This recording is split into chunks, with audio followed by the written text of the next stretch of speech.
하나님께서 오늘 우리에게 주시는 말씀은 누가복음 18장의 말씀입니다. 오늘은 특별히 18장 1절로 8절까지의 말씀을 중심으로 은혜를 나누도록 하겠습니다. 제가 말씀을 봉독하겠습니다. 예수께서 그들에게 항상 기도하고 낙심하지 말아야 할 것을 비유로 말씀하여 이르시되, 어떤 도시에 하나님을 두려워하지 않고 사람을 무시하는 한 재판장이 있는데, 그 도시에 한 과부가 있어 자주 그에게 가서 내 원수에 대한 나의 원한을 풀어주소서 하되, 그가 얼마 동안 듣지 아니하다가 후에 속으로 생각하되, 내가 하나님을 두려워하지 않고 사람을 무시하나 이 과부가 나를 번거롭게 하니 내가 그 원한을 풀어주리라. 그렇지 않으면 늘 와서 나를 괴롭게 하리라 하였느니라. 주께서 또 이르시되, 불의한 재판장이 말한 것을 들으라. 하물며 하나님께서 그 밤낮 부르짖는 택하신 자들의 원한을 풀어주지 아니하시겠느냐? 그들에게 오래 참으시겠느냐? 내가 너희에게 이르노니 속히 그 원한을 풀어주시리라. 그러나 인자가 올 때 세상에서 믿음을 보겠느냐 하시니라. 이는 하나님의 말씀입니다. 오늘 본문에 나오는 과부는 과연 무슨 일로 재판장을 그렇게 매일 찾아가 하소연하였을까요? 원수에 대한 원한을 풀어달라고 요구하고 있는데, 과부에게 억울한 일을 당하게 만든 원수는 과연 누구였을까요? 그녀는 악덕 사장에게 제대로 된 봉급도 받지 못한 채 해고를 당한 비정규직이었을까요? 아니면 사랑하는 아들을 죽음에 이르게 한 일진 친구들을 고소하기 위해 찾아간 것일까요? 과부라는 설정은 그가 그 당시 사회에서 가장 힘없는 사람이었음을 대변해주고 있는 것입니다. 법은 만인 앞에 평등해야 한다라고 하지만, 실제로 우리가 살아가는 사회의 법은 돈 있는 사람과 권력 있는 사람을 위해서 법이 이용될 때가 많습니다. 아무리 하루를 멀다 하고 재판장을 찾아가도 아무런 변화도 응답도 얻지 못하는 과부, 그가 바로 사회의 가장 작은 자라고 할 수 있습니다. 이런 이야기는 세상에서 자주 일어나는 일입니다. 힘 있는 사람은 하나님도 두려워하지 않고 사람을 무시하는 자기밖에 모르는 사람일 때가 많습니다. 그들은 작은 자들의 억울함을 풀어줄 아량이 없습니다. 그저 자신들의 배를 불리기에 바쁩니다. 정작 보호자와 변호인이 되어줘야 할 그들이 작은 자의 원수들과 한통속일 수도 있습니다.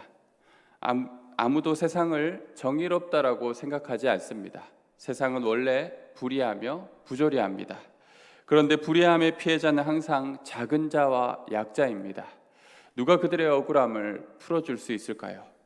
세상에는 사회적 약자가 부단히 노력하고 부르짖어 세상을 변화시키는 기적과도 같은 일들이 일어나기도 합니다.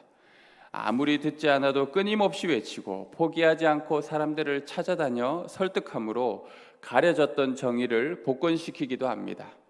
이런 인간 승리의 이야기들은 드라마나 영화로도 많이 만들어지곤 합니다.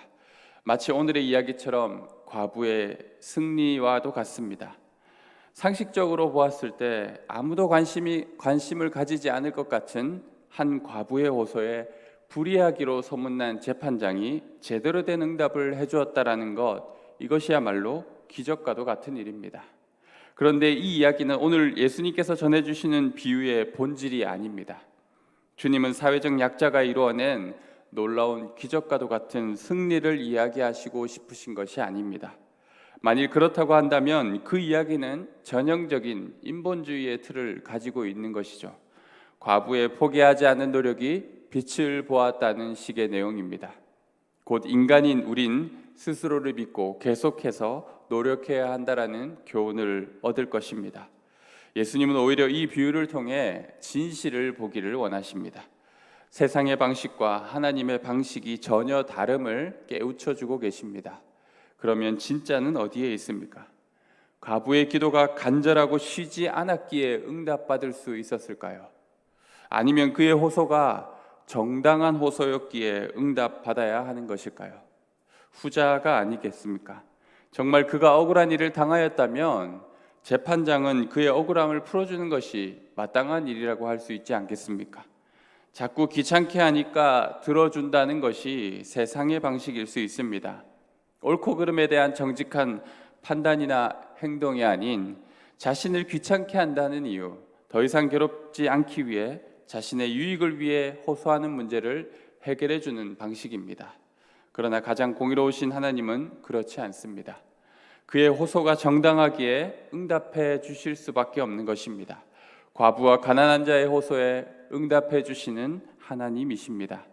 우리의 어떤 노력이나 열심 때문이 아니라 하나님은 자신의 공의와 사랑으로 응답해 주시는 분이십니다. 악한 자는 벌하시고 선한 자는 품어주시는 하나님이십니다. 그들의 억울한 일을 풀어주시고 오래 참지 않으십니다. 그렇다면 정말 하나님은 작은 자들, 자신의 택하신 자녀들의 억울함을 쉬이 풀어주시는 분이라 할 수 있을까요? 때로 우리는 하나님의 부재를 느낄 때가 더 많이 있지 않습니까? 보고 계시지 않은 것 같고 듣고 계시지 않은 것 같다고 느낄 때가 많습니다.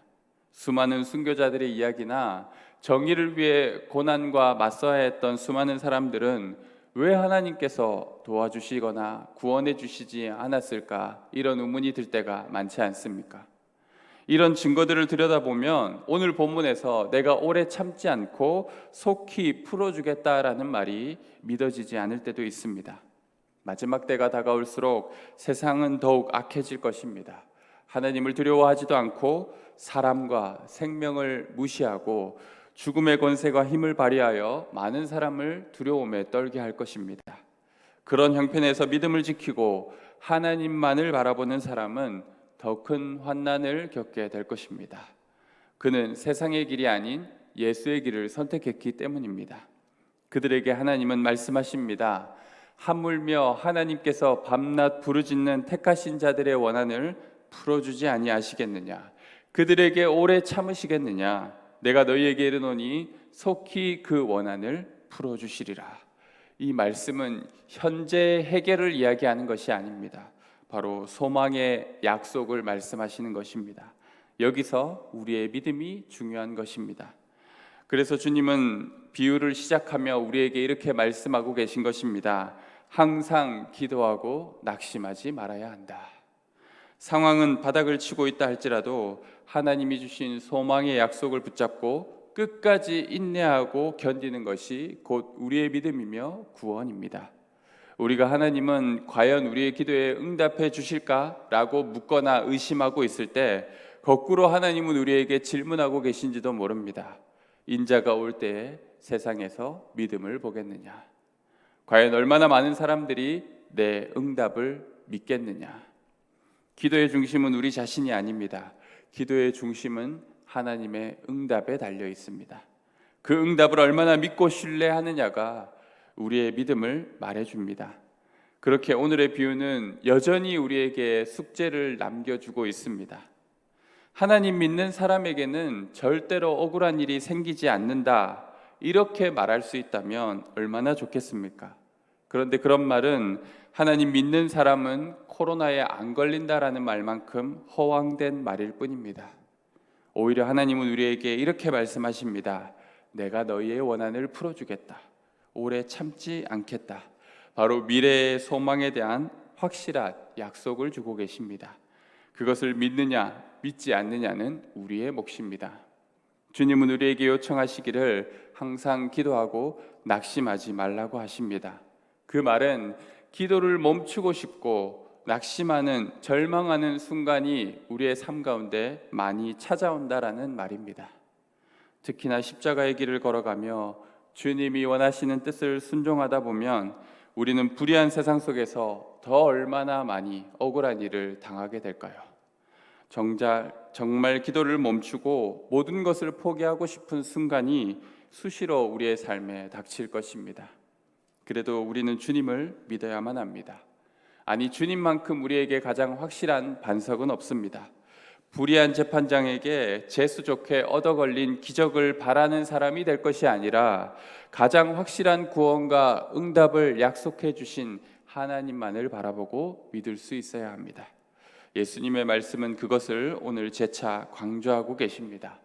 하물며 천지를 창조하시고 전지전능하시며 택한 백성을 사랑하사 독생자를 내어주신 그 하나님이 밤낮 울부짖는 자녀들의 원한을 풀어주지 않겠느냐? 도대체 왜 그렇게 믿음이 없느냐? 우리를 질책하고 계시지 않습니까? 예수님께서 재림하시는 그 날이 가까워 올수록 우리의 믿음은 점점 더 큰 시험대에 오르게 될 것입니다. 코로나로 인하여 이미 수많은 사람들이 믿음의 파선에 이르게 되었습니다. 예배의 중심을 잃어버리고 기도의 호흡이 멈추게 되었습니다. 우리는 무엇을 믿고 살아야 할까요? 우리는 과연 무엇을 기도하고 있어야 할까요? 그리고 그 기도의 응답을 얼마나 확신하고 있습니까? 주님은 저희에게 기도를 쉬지 말라고 당부하고 계십니다.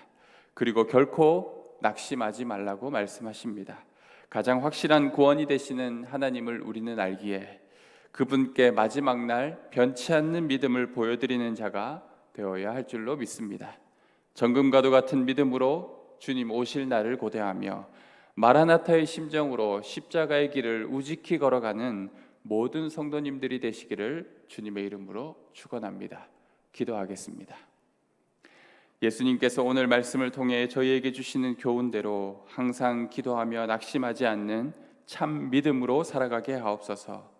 세상은 항상 불의하였고 더 악하여질 텐데 정금 같은 믿음으로 하나님만을 바라보는 저희가 되게 하옵소서.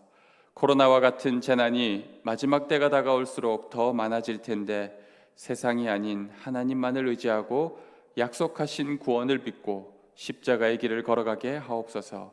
감사드리며 예수님의 이름으로 기도드립니다. 아멘.